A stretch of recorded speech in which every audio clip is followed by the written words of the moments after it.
Do'stlar, yaxshimisizlar? Kuninglar yaxshi o'tyaptimi? Bugun Instagramga storiyalar ham, videolar ham qo'ya olmadik, chunki bugun kunim bo'yi asabim buzildi. To'g'risi, nimaga asabim buzilganligini videoni oxirigacha ko'rsanglar aytib beraman.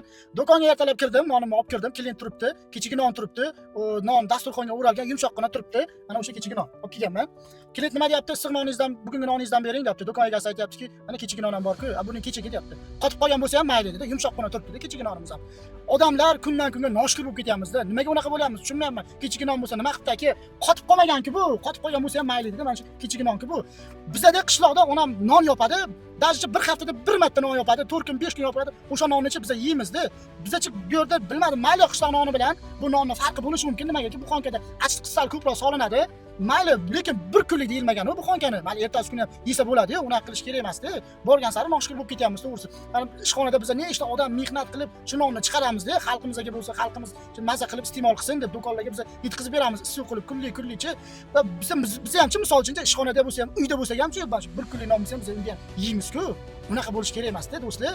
Sal oxirgi paytgacha juda ham noshukr bo'lib ketyapmiz. Mana shu videoni-chi, mana shunaqa noshkurlarga jur'at qo'yinglar, iltimos. Shu zora shu videoni ko'rib turib, men sal aqli joyiga kelsa-da, qadriga yetsa, chet davlatlarni ko'ryapsizlarmi? Qanaqa non shog'iga zor bo'lyapti. Mana shu videoni o'shalarga yuborib qo'yinglar, iltimos sizlardan.